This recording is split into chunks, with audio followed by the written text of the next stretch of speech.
Halo rekan-rekan semua, selamat datang di channel My Digital Thoughts.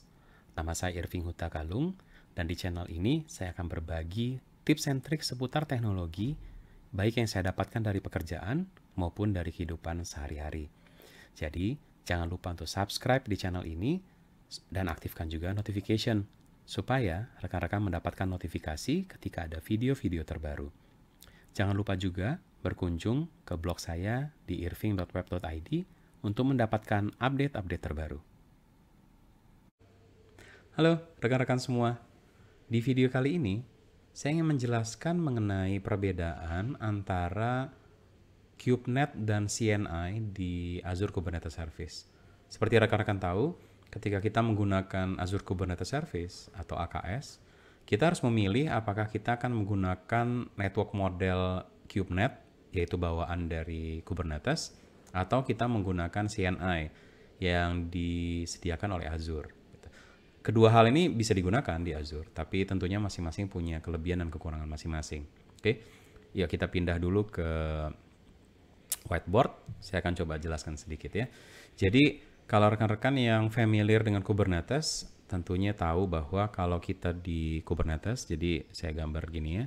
Ini Kubernetes, satu cluster, di dalamnya itu terdiri dari beberapa node ya. Jadi ini node, ini cluster, ini node ya. Jadi ada node 1, ada node 2. Kemudian di dalam node ini nanti ada pod. Oke. Nah, yang membedakan CNI dan KubeNet adalah bagaimana kita melakukan assignment terhadap IP baik node-nya maupun pod-nya. Ya, jadi kalau di KubeNet, saya ganti warna nih ya. Jadi untuk KubeNet kita pakai warna biru, gitu ya. Oke. Jadi kalau di KubeNet, node ini mendapatkan IP dari VNet, ya. Jadi kan Kubernetes clusternya kan kita deploy-nya di VNet gitu ya. Sementara pod-nya itu mendapatkan IP dari KubeNet.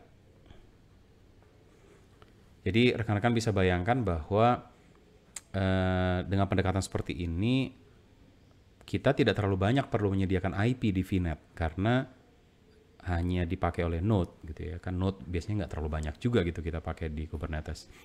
Sementara pod yang tentunya akan banyak jumlahnya di dalam cluster kita, itu nanti akan menggunakan IP assignment dari dalam Kubernetes sendiri, menggunakan KubeNet gitu ya dari Kubernetes.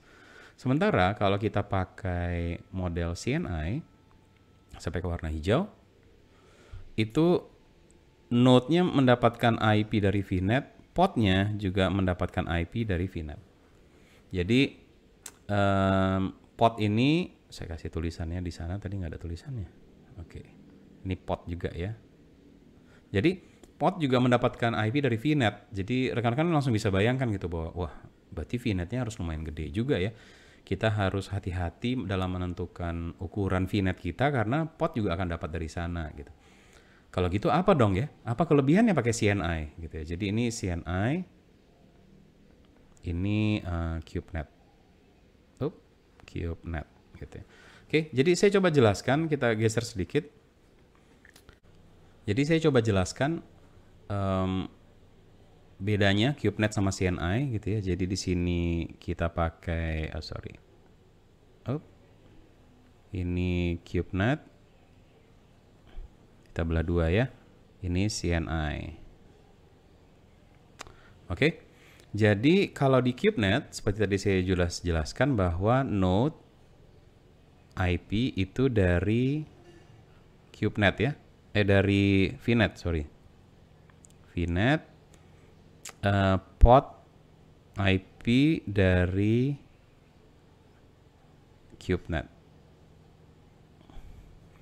Kalau CNI itu baik node maupun pod gitu ya, IP-nya dari VNet.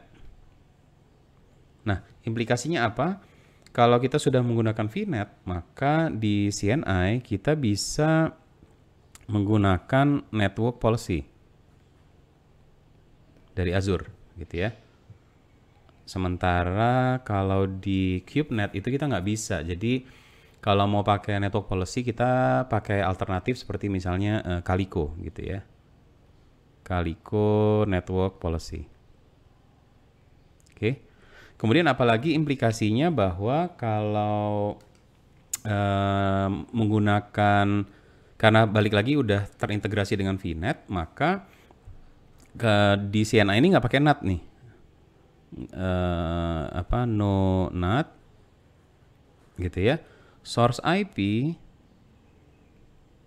itu dari pod. Jadi kita dapat source IP itu dari level pod gitu ya. Sementara kalau di CubeNet kita pakai NAT nih. Sehingga source IP itu dari si node.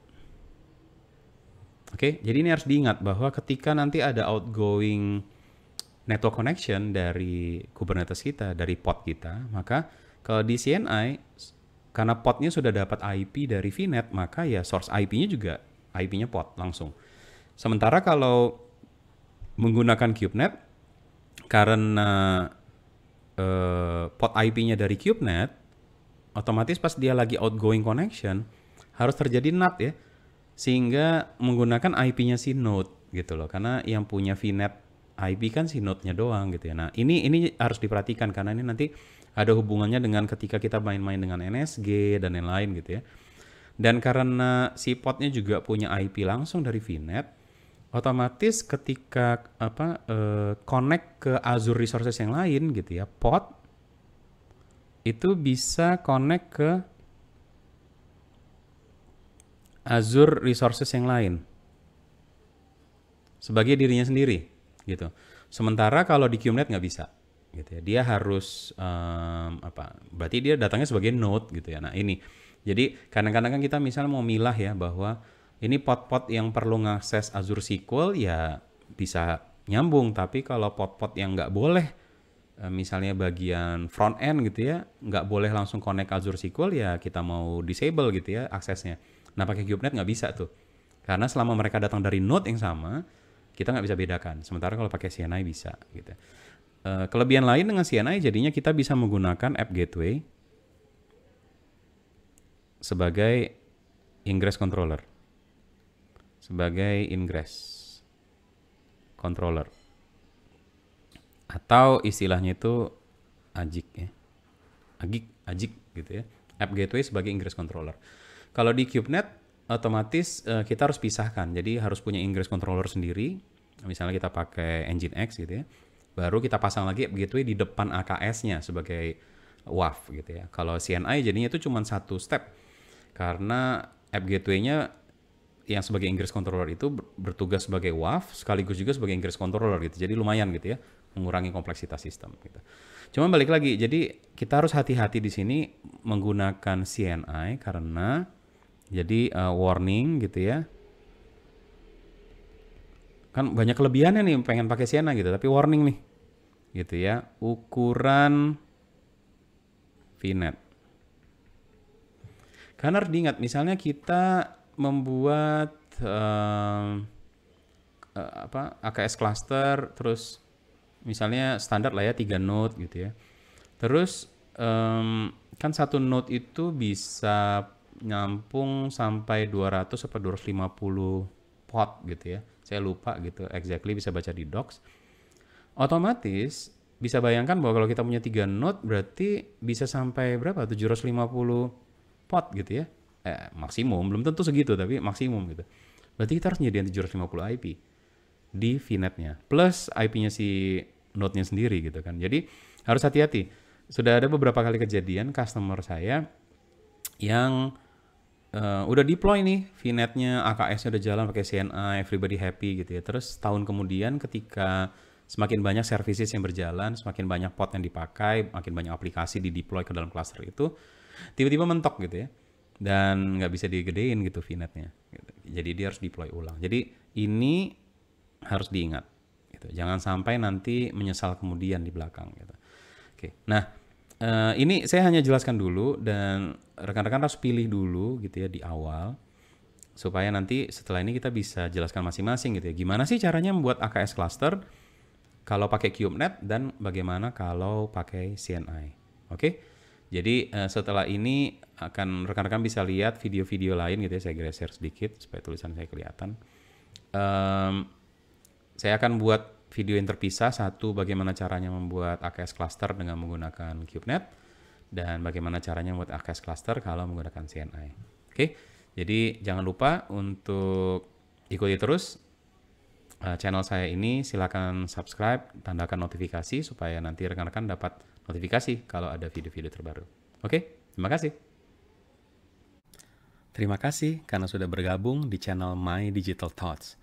Jangan lupa untuk subscribe di channel ini dan aktifkan juga notification supaya rekan-rekan mendapatkan notifikasi ketika ada video-video terbaru. Jangan lupa juga untuk berkunjung ke blog saya di irving.web.id. Terima kasih.